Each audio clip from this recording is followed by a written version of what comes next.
Bismillahirrahmanirrahim. Assalamualaikum warahmatullahi wabarakatuh. Perkenalkan, nama saya Ulil Hidayatul Muflihah, NIM 2017-53098 dari Prodi Sistem Informasi Universitas Muria Kudus. Di sini saya telah melakukan proses wawancara dalam rangka pelaksanaan audit sistem informasi, absensi, dan pengkajian pada Dinas Sosial, Pemberdayaan Perempuan, Perlindungan Anak, Pengendalian Penduduk, dan Keluarga Berencana Kabupaten Kudus. Karena sedang masa pandemi yang mengharuskan social distancing, maka saat proses wawancara dilaksanakan, saya dan narasumber harus berjarak. Maka dari itu, prosesi video syuting saya fokuskan kepada narasumber saja. Bagaimanakah proses absensi di Dinsos P3AP2KB? Apakah sudah terintegrasi pada sebuah sistem IT? Proses absensi yang ada di Dinas Sosial P3AP2KB sudah terintegrasi pada sebuah sistem IT. Artinya, sudah sesuai dengan prosedur yang sudah diarahkan oleh BKPP Kabupaten Kudus. Apakah ada pegawai yang khusus menangani sistem absensi dan penggajian? Ya, apakah ada pegawai yang menangani sistem Absensi dan absensi penggajian. dan penggajian? Kalau di dinas itu ada dua. Sistem absensi dikelola oleh yang namanya admin, dan satunya lagi pegawai yang khusus menangani gaji. Meskipun nantinya absensi dengan gaji itu disinkronkan, artinya mereka hadir, mereka mendapat gaji, terutama dalam hal tunjangan. Misalnya kalau dia absen, maka tunjangannya akan keluar sesuai absensinya. Tetapi kalau mereka tidak absen atau bolos atau dikarenakan misalnya terlambat, maka tunjangan itu akan berkurang, atau sanksi yang diberlakukan adalah pemotongan tunjangan tersebut. Apakah pegawai yang menangani sistem sudah menguasai sistem tersebut, Mbak? Salah satu syarat yang harus dipenuhi untuk menguasai atau mengurusi absen yang ada di masing-masing OPD memang diwajibkan untuk bisa menguasai. Tujuannya adalah ketika di salah satu OPD itu ada adminnya yang khusus menangani, itu supaya bisa terhubung dengan sana, dalam arti dari ujung tombaknya kan dari BKPP Kabupaten. Bagaimana cara mengontrol absensi pada masing-masing OPD? Nah, itu langsung ke admin, masing-masing admin OPD tersebut. Apakah sudah ada pelatihan penggunaan sistem yang terkomputerisasi? Pada awalnya sudah ada. Cuman untuk selanjutnya, karena mungkin yang lebih menguasai itu kan di KPP Kabupaten. Jadi ketika awal penggunaan sistem absensi atau istilahnya yang namanya fingerprint, itu sudah diberikan petunjuk teknisnya dari awal. Untuk selanjutnya ya admin tinggal mengikuti. Nanti kalau misalnya dari BKPP Kabupaten ada perubahan baru dari admin, masing-masing admin diberikan arahan atau namanya koordinasi atau rapat lah, seperti itu, rapat penunjukan. Apakah pegawai yang menangani sistem selalu membackup data semua pegawai setiap periodik, misal 1 bulan sekali apa 1 tahun sekali? Iya, harus. Jadi setiap bulan itu harus membuat rekap absen yang harus dilaporkan pada BKPP Kabupaten untuk memonitor kehadiran masing-masing pegawai di setiap OPD. Sistem absensinya itu hanya dapat diakses oleh pegawai bagian sistem saja, Pak? Iya, karena bentuknya itu kan sistem ada password dan kata kunci. Jadi yang bisa dan tahu untuk masuk di sistem tersebut itu hanya admin. Jadi tidak semua pegawai mengetahui sistem yang dimaksud itu. Misalnya saya kan sebagai admin di sini. Teman yang lain, misalnya ada pegawai lain, untuk bisa masuk ke sistem aplikasi, namanya kan aplikasi Sihadir itu, dia nggak bisa. Jadi khusus admin karena ada kata kunci dan passwordnya. yang bisa diketahui masing-masing OPD. Pas awal mulanya itu ada kesulitan dalam penerapan sistem absensinya nggak, Mbak? Semua itu butuh proses. Iya. Jadi kalau ada kendala, kesulitan pasti ada, tapi kesulitan tersebut tetap bisa dikoordinasikan. Jadi tetap ada solusi ketika menemukan kendala tersebut.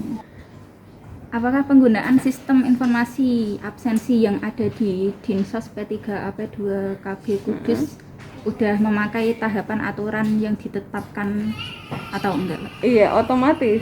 Jadi aturan aplikasi sistem absen yang ada di Dinsos P3AP2 KB harus sesuai dengan aturan yang sudah ditetapkan dari kabupaten, terutama DKPP-nya sana. Kita tidak bisa membuat sistem lain, harus sesuai, maksudnya harus sama dengan yang di sana, di ujung tombaknya kan di BKPP kabupaten sih.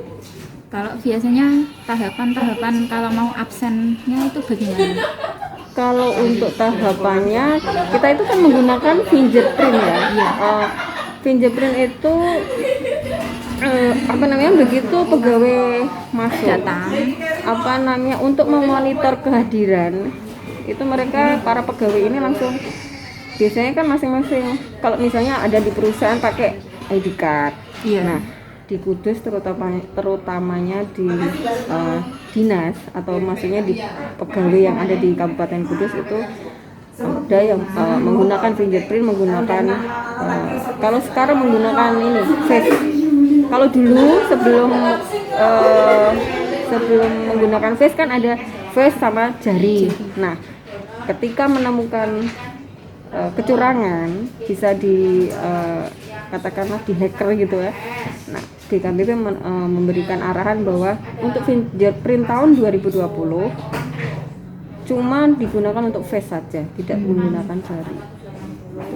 Sebagai pengelola sistem atau admin di sini kan, Mbak, itu bisa mengakses sistemnya kapan saja atau dibatasi? Bisa. Misalnya begini, ketika hari libur, saya masih tetap bisa menginput data ketika ada setiap bulan itu kan direkap. Ada laporannya kan yang perlu saya laporkan, ini yang masuk berapa orang, yang tidak masuk berapa orang, yang izin berapa, yang sakit berapa. Itu saya masih bisa menginput meskipun hari itu tidak jam kerja atau posisi saya di rumah. Entah itu lewat laptop, HP, bisa. Pengelolanya sendiri itu dipilih berdasarkan kompetensi ataupun latar belakang pendidikan sesuai yang dimiliki atau enggak, Mbak? Harusnya begitu, harusnya demikian. Karena di sini kan kendalanya tidak ada penambahan pegawai baru. Jadi kalau kita mau ke yang sempurna itu kan harus sesuai dengan ijazahnya dan lain sebagainya. Cuman di sini di samping itu menguasai itu, yang pertama yang harus ditekankan di sini, yang pertama di samping harus sesuai ijazah dan sebagainya, dia harus menguasai. Nah, ketika seseorang sudah menguasai sistem yang dimaksud fingerprint ini, nah itu si admin sudah bisa menguasai, sudah bisa. Yang kedua tentang yang tadi sesuai dengan yang dimaksud tadi loh pertanyaan. Sesuai dengan latar belakang pendidikannya. Nah, pengadaan sistem terkomputerisasi di Dinsos itu dilakukan oleh unit pengadaan atau yang bersangkutan itu siapa? Kita dari DKPP pusat, DKPP kabupaten. Jadi OPD misalnya di Dinsos, kita tidak bisa menganggarkan sendiri untuk fasilitas fingerprint tersebut. Jadi semua mesin finger itu langsung koordinatori oleh DKPP kabupaten. Kita tidak bisa menganggarkan sendiri. Sistemnya sendiri itu untuk ruangan kerja sistem informasi dilengkapi dengan AC ya, Mbak? Harusnya, karena itu kan ada fasilitas laptop itu kan kalau nggak ada fasilitas AC kan ya panas. Kalau mesin itu kan panas, otomatis ya harus menggunakan itu. AC. Apakah ruangannya dilengkapi dengan alat pemadam kebakaran yang memadai di tempat strategis nggak? Iya. Kebetulan di dinas sosial itu kita memiliki 2 fasilitas pemadam kebakaran yang diletakkan posisinya di daerah yang sekiranya itu rawan, misalnya terjadi sesuatu yang tidak diinginkan, misalnya kebakaran. Nah, ditaruh di situ, jadi ketika ada bencana atau apa misalnya itu bisa langsung digunakan. Ada perencanaan, monitoring, dan penyesuaian dalam pemahaman arsitektur aplikasi informasi teknologinya enggak, Mbak?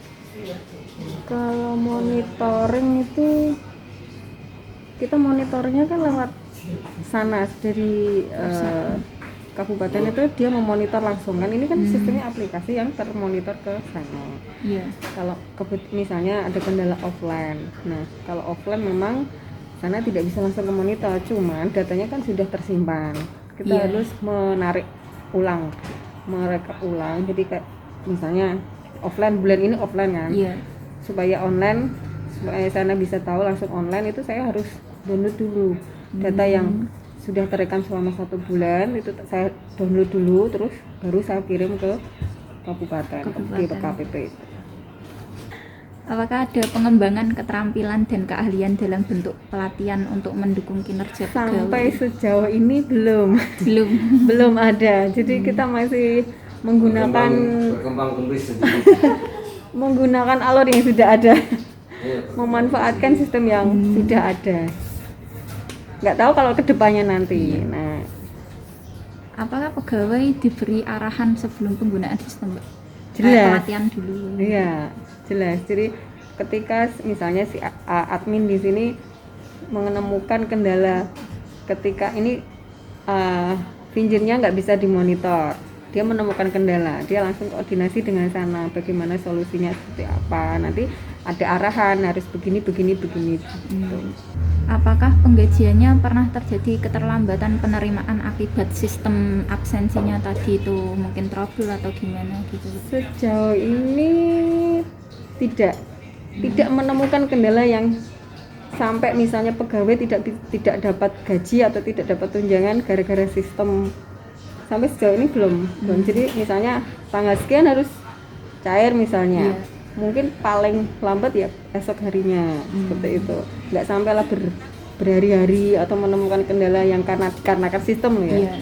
Seperti itu nggak sampai. Bagaimana keuntungan pegawai setelah adanya sistem absensi yang terkomputerisasi? Keuntungan pegawai setelah ada sistem absensi seperti ini, kita bisa dengan mudah memonitor kehadiran pegawai. Contoh ketika dia mau pada saat berangkat masuk kerja dan ketika dia pulang. Kalau untuk trouble masalah yang terjadi pada sistem kayak hacker tadi itu bagaimana?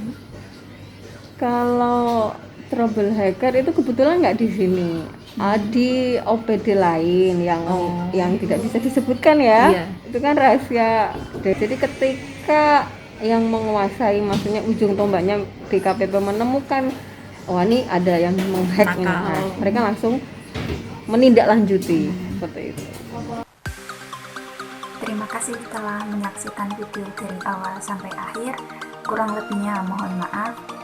Bila kita taufiq wal hidayah. Wassalamualaikum warahmatullahi wabarakatuh.